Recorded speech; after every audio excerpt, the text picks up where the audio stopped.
My brakes on a 2006 Honda Ridgeline I purchased back in 2005 here in 2024, so 18 years old.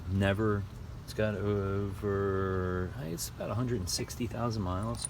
I've never changed the rotors, swap pads many times, but so the front pad had tons of left on it, and the back pad was very thin, so that's an indication that the sliders aren't sliding.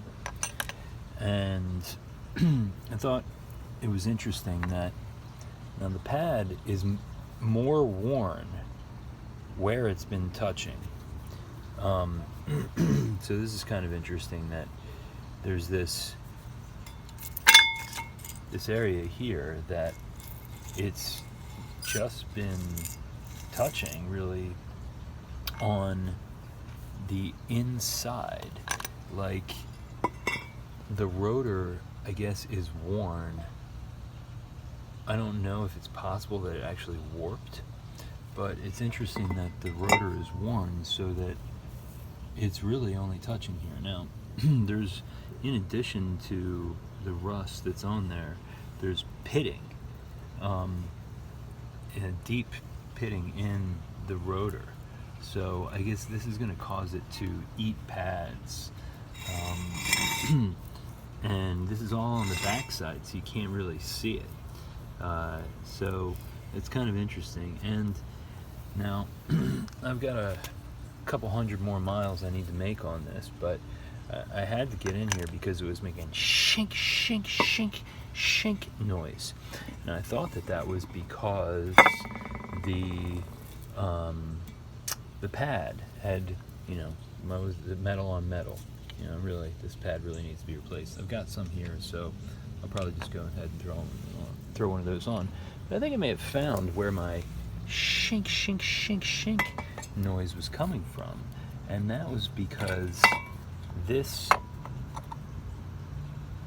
right here, I mean, it's in there. It's not like that just fell out when I was trying to mess with the pads.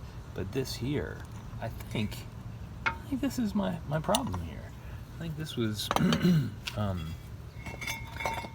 actually probably rubbing right up against there and causing the noise. As a matter of fact, you can even see that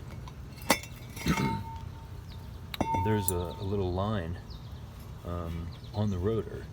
So while I know that while I'm in here, I really ought to change the pads, I'm tempted to wait. I've got calipers to replace these rusty, crusty calipers. I'm thinking maybe I ought to put this back together, maybe grease these pins a little bit, which I've never done, and I know that you really should do. So I think that's what I'm going to end up doing. I did that on the one rear one that I had taken off, but you can see this pad's barely even used, at least comparatively.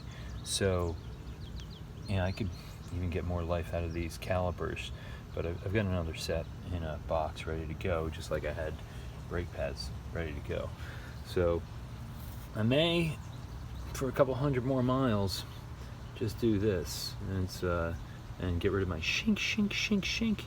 But now I know why my stopping power is so bad, because it's mostly pressing on this, burning that up, and probably not really squeezing very well. Well, I learned a lot.